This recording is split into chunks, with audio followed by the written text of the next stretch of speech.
Y para hablar de números ya se encuentra conmigo en el estudio mi compañero Juan Pablo Lucumí. Juan Pablo, buenos días, ¿qué tal? Feliz viernes. Buenos días, feliz viernes también para usted.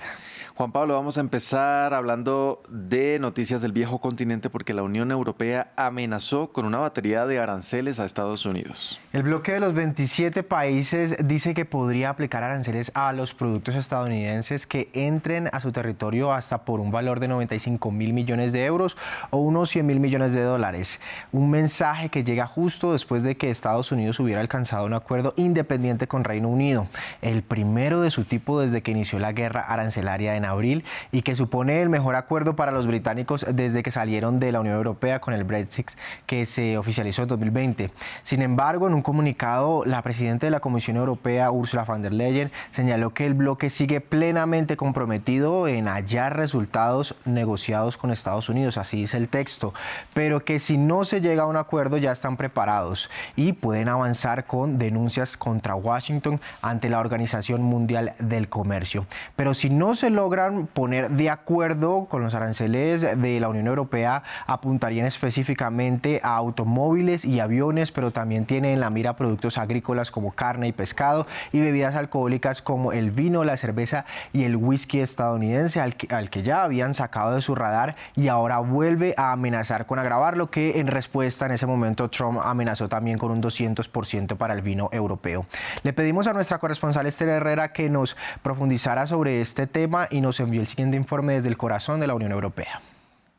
La Unión Europea insiste en que su principal objetivo es llegar a un acuerdo con Donald Trump en la guerra arancelaria, pero si las negociaciones fracasan, quiere estar preparada y poder reaccionar lo antes posible. Para empezar, la Unión Europea ya ha anunciado que va a llevar a Estados Unidos ante la Organización Mundial del Comercio debido a los mal llamados aranceles recíprocos y que Estados Unidos aplica con un tipo universal del 10% a un gran número de productos europeos. Se trata de un paso muy inicial, pero aún así la Unión Europea presiona más así a Estados Unidos con este paso. Paralelamente, Bruselas también ha hecho pública la lista de productos de Estados Unidos que podrían verse afectados con nuevos aranceles, de nuevo si estas negociaciones fracasan, por un valor de 100.000 millones de dólares, además de restricciones a las exportaciones de productos europeos. Todas estas medidas no llegarían a aplicarse si hay una solución, un acuerdo entre Estados Unidos y la Unión Europea. Hay que recordar, Bruselas anunció una pausa en su respuesta a los aranceles aplicados por Estados Unidos hace un mes para dar espacio a las negociaciones, a pesar de que Estados Unidos sí sigue aplicando una parte de estos aranceles al acero, al aluminio, también a los automóviles y el tipo universal del 10% que se ha mencionado antes. La Unión Europea, aún así, confía en que se pueda llegar a un acuerdo con Estados Unidos, igual que ya se ha hecho con otros países. El último ha sido Reino Unido, especialmente porque preocupa el impacto económico. Bruselas ha cifrado un decrecimiento de la economía europea de hasta medio punto si se mantienen estos aranceles. Juan Pablo, la Unión Europea entonces espera una negociación como bloque con Estados Unidos y ya se está preparando el terreno para ello. Andrés, semanas antes Giorgia Meloni estuvo en Washington, recordemos, la primera ministra de Italia, y ahora el recién elegido canciller alemán Friedrich Merz habló por teléfono con el presidente Trump y le dijo cuáles serían las condiciones del bloque europeo de los 27 países. Escuchémoslo. Was die Zölle betrifft, en primer lugar, felicité al presidente de Estados Unidos por el acuerdo que acaba de alcanzar ayer con el Reino Unido. Ese es un buen camino. Sin embargo, también le expliqué que esto no se puede hacer en otros países europeos que son miembros de la Unión Europea, porque solo podemos actuar conjuntamente en política comercial y queremos hacerlo. Tengo la impresión de que aceptó esto.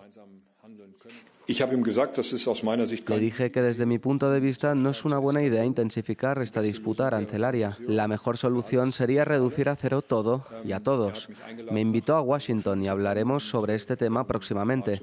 Tengo la impresión de que el debate sobre los efectos adversos de los altos aranceles en su propia economía también está comenzando en Estados Unidos. Y por supuesto, él lo sabe. Por lo tanto, intentaremos ver qué podemos hacer juntos. Juan Pablo, y mientras la Unión Europea busca un espacio de negociación con Estados Unidos, China ya tiene fecha y lugar para llegar a un acuerdo. Así es, pero mientras vamos a este tema, revisemos ahora las bolsas en este momento en Europa, que con esas palabras el canciller alemán dice desde Bélgica a esta hora que los principales indicadores en la bolsa de Alemania, Francia y España operan en terreno positivo, pero menor al 1% de ganancias. Con respecto a lo que me preguntas, mañana sábado 10 de mayo en Suiza, entre el secretario del Tesoro de Estados Unidos y el viceprimer ministro chino, se dará esta esperada reunión para lograr bajar los aranceles chinos de un lado desde el 145% actual y los estadounidenses del 125%.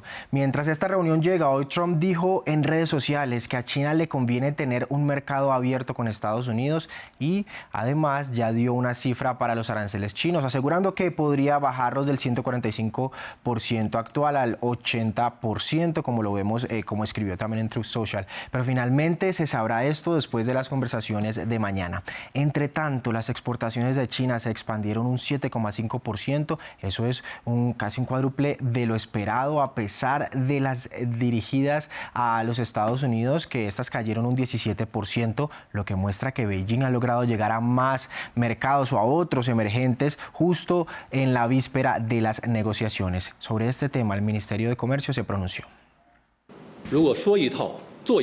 Si Estados Unidos dice una cosa y hace otra, o incluso intenta continuar la coerción y el chantaje bajo el pretexto del diálogo, China de ninguna manera aceptará.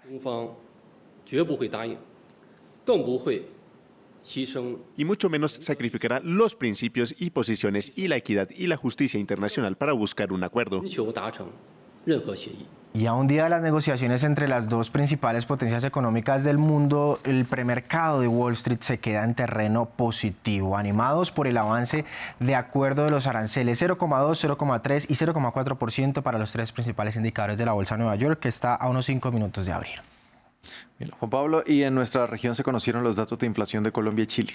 Así es, empezamos en Colombia porque justo en este país subieron 5,16% los precios según los datos del Departamento Administrativo de Estadística. Estamos hablando del DANE. La inflación se aceleró levemente el mes pasado por la variación anual de las divisiones de alojamiento, agua, electricidad, gas y otros combustibles, alimentos y bebidas no alcohólicas. Pero todavía se presenta como un dato bajo si se compara con más del 7% anual del que estaba hace un año, un 7,4%, y también ese 5,1% que vemos de abril es un dato bajo en comparación con el resto de la región.